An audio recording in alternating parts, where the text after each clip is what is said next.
Thank you, Your Honor, members of the council. So before you tonight, we have a request for a plan unit development and a preliminary plat for Prospect Place addition. And so just to flash back to get started, back in 1994, Dixon Hall developers had purchased a 2-acre parcel which was zoned multifamily residential, which was R4. Tried to go back and find an image from 95, 94, but could only come up with the image from 2000 here. So this is what it first started as. You can see Palouse River Drive is the dark outline here on the south, and this would be the Sunnyside extension here to the east. So a 2-acre parcel, and at the time, and the way it currently exists within our zoning code, you're able to put multiple structures on a single piece of property within the R3 and the R4 zones. And so really the issue comes down to dividing ownership. And so you could, as long as it meets the minimum lot size for number of dwellings on a parcel, you could fill this with dwellings, and it could all remain under common ownership. Well, at the time, they decided to divide ownership through the condominium plat. And the original intent was to create a retirement community with 1-story single-family homes, divide it with a condominium plat, and that was instead of a subdivision plat, instead of going through that process, which was perfectly valid and legal at the time and still is. Wanted to go through some of the differences between a condo plat and subdivision plat. First of all, a condo owner owns really the airspace within a building with a condominium plat. They don't own the ground underneath. A condo association owns the ground underneath the building as well as the area surrounding the building. And this is called common area, typically within declarations. The Idaho Condominium Act allows detached condos or site condos, and this is what we have here in Prospect Place. Typically you envision a condominium as a large contiguous building with multi-levels, and each unit is a condominium. Well, this is a site condo like in Prospect Place. And the City of Moscow does not get involved in the condominium plat process or recognize condo lots. And so we had just as soon as each building permit goes through to build a house within Prospect Place, we just check the setbacks and the lot size and the lot width compared to the underlying zoning district, and we just look at it as one individual parcel. They had gone through the condominium plat process, and the city actually doesn't have a process for that. They just record the condo plat up at the county. Condominium Association is in charge of the declarations document, which is the crux of kind of the condo plat. Within a subdivision plat, subdivision plats convey real property. So you're owning the ground as well as the structure on top of the ground. The property. Some have homeowners associations which adopt CC&Rs. These are similar to condominium associations, control kind of those common areas. Maybe they're private streets, maybe there's lawn mowing that goes on. Those would be handled through homeowners associations, which some subdivisions have, some don't. And back then, condominium plats were a common way of dividing ownership on property. These are, like I mentioned before, multi-unit condominium buildings or duplexes. You see a lot of duplexes in town where they constructed that. And before we had twin homes, really the issue was dividing ownership on that piece of property. Maybe the owner was going to live in one side and rent out the other side, so it was all one owner. Well, if you wanted to sell both sides and have multiple owners, really the only way to do that was through a condominium plat. And so you just have one side be a condo and the other side would be a condo. And then the area around the duplex would be the common area. That was before the enactment of our twin home ordinance, where you don't have to do that now. Each can be a single family dwelling. So it all kind of came to a close in 2008 when site condominiums started to become challenging when the Great Recession hit, and either to get financed or refinanced, because we had a high rate of defaulted loans, specifically on condominiums. And so there was a real challenge with getting those financed. So this brings us to today, and currently you have 9 dwellings that are currently constructed within Prospect Place. You can see the lot lines on there. Those are actually condominium lots. So there's recognizing a limited common area for each condominium unit, which is defined within the declarations document. And so there's 12 12 lots shown on here. There's 2 of them vacant, and since the photo was taken in 2012, there's actually been another dwelling constructed on this northerly lot there. There is one off-street parking parcel, which is held under common ownership of the condominium association. They also have a couple of, or actually 3 private streets which serve the development off of Sunnyside Avenue. Palouse River Drive there is to the south, and you also have Anderson Frontier additions which really surround the parcel. ITD's service yard there is to the south, and you also have various trailer courts to the south side of Palouse River Drive. Anderson Frontier Park is directly to the west of this property. So the proposal before you tonight is a preliminary plat, and that's in order to create 12 subdivision lots. And there are 11 parcels which range from about 4,000 square feet in size to anywhere between 10,000 square feet in size. And there's that one off-street parking parcel, and that's about 1,200 square feet in size. The planned unit development before you tonight would create 11 single-family dwelling parcels, and those dwellings are proposed to range from about 1,500 square feet in size to 2,400 square feet in size.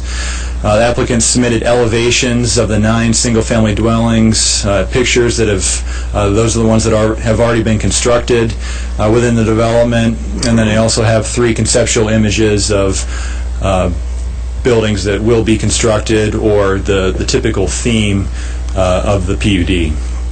So the theme is single-story, single-family dwellings. Some of them have daylight basements. These are primarily the ones located on the west side. There's quite a bit of slope change between Anderson Frontier Park and this property. They vary in architectural style and building materials. Really, they have similar massing. The garage is usually a little bit closer to the street. Some have gabled roofs, some have hipped roof. It's really a wide variety. Lots are accessed via 3 private streets. This is an example of the topography of the property in the surrounding area. It's generally about 7 to 11% grade. Land use designation is currently designated as neighborhood conservation. Auto-urban residential swath directly to the north. You also have an urban residential across the Palouse River Drive to the south there, and you have parks and open space with Anderson Frontier Park, as well as the city park property on Palouse River Drive to the southwest. The rest of Anderson Addition and Frontier Addition is neighborhood conservation. What neighborhood conservation means is intended to preserve the character of many of the city's existing residential neighborhoods. Neighborhood-specific zoning districts, which would be a PUD, would be established that would describe prevailing lot sizes, permitted uses, and still allow for improvement and expansion of the neighborhood. Brings us to our zoning of the area. Like I mentioned before, it's multifamily residential, which is our R4 zone. We have a swath of R3, which is medium density residential directly to the north, as well as another R3 swath directly to the west of Anderson Frontier Park. To the south, we have a motor business zone on the south side of Palouse River Drive, and then the Anderson Frontier Addition to the north is all R1, which is single family residential. R4 is intended to provide for the most intense residential land uses in the community. It's to be applied where activity levels are high and adequate public facilities are available, especially near the University of Idaho or the Central Business District, as well as adequate transportation access should be given high priority in determining the appropriate location for R4 zoning districts. Palouse River Drive happens to be a minor arterial. Closer aerial view. Really what I described before, the 9 single-family dwellings currently constructed. You can see the off-street parking parcel a little bit more clearly defined there. Currently have those 2 vacant lots there to the southeast corner. Brings us to the preliminary plat that was submitted by the applicant. You can see pretty much the same configuration as the current condo configurations. There may have been a slight adjustment to meet building codes with the lot lines, but really the same configuration. You have a couple city easements that go through the property. There's a 20-foot water line easement that transects the property north-south here, and on the west side you also have a sanitary sewer and storm sewer easement with mains currently within that easement that serve the property. So the proposed dwellings, once again, 1,500 square feet to 2,400 square feet in size. Really, the setbacks vary depending upon the lot, but typically they range between 10 to 13 feet for rear yards, 3 to 7 feet for side yards, 15 to 25 for front yards. And the PUD base density, when looking at that for the R4 zone, is 24 dwelling units per acre. And so we're coming in quite a bit less than that at about 6.6 dwelling units per acre with a 2-acre parcel. So no density bonuses were required as part of this proposal. These were the elevation images that were submitted on behalf of the applicant. Once again, quite a range of architectural style. You have some gables, some hip roofs. Majority of them have garages that are 2-car and they are a little bit closer to the street. But there's really no common theme except for just single-story, maybe daylight basement. These are the conceptual images that were submitted. Pretty similar to the current plans that were built out there, as well as sample floor plans, all one level.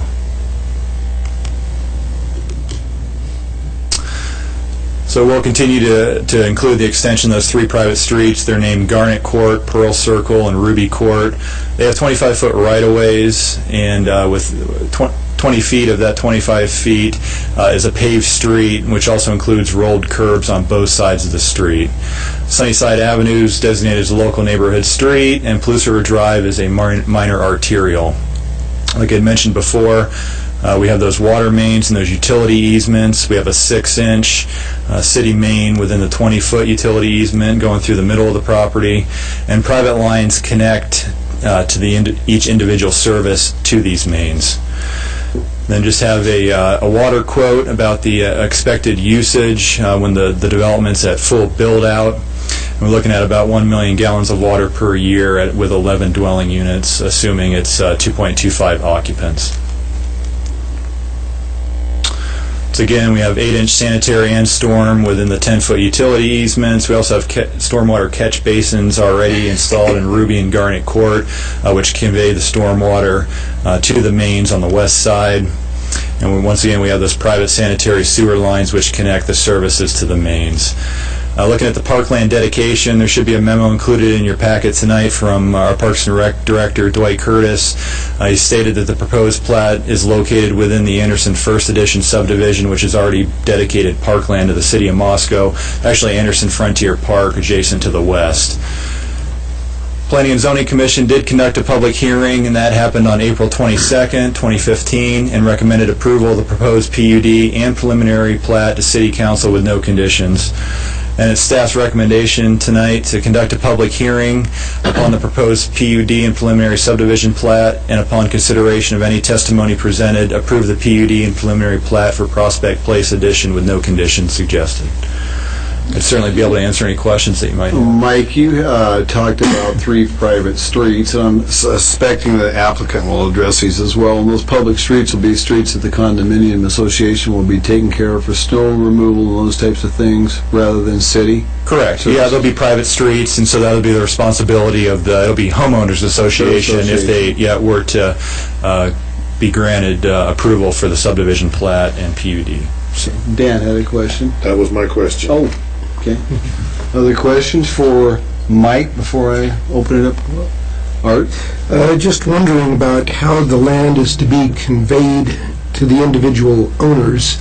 Does the condo association just essentially deed over the chunk of property upon which the houses sit and then sell the other land on the undeveloped lots later?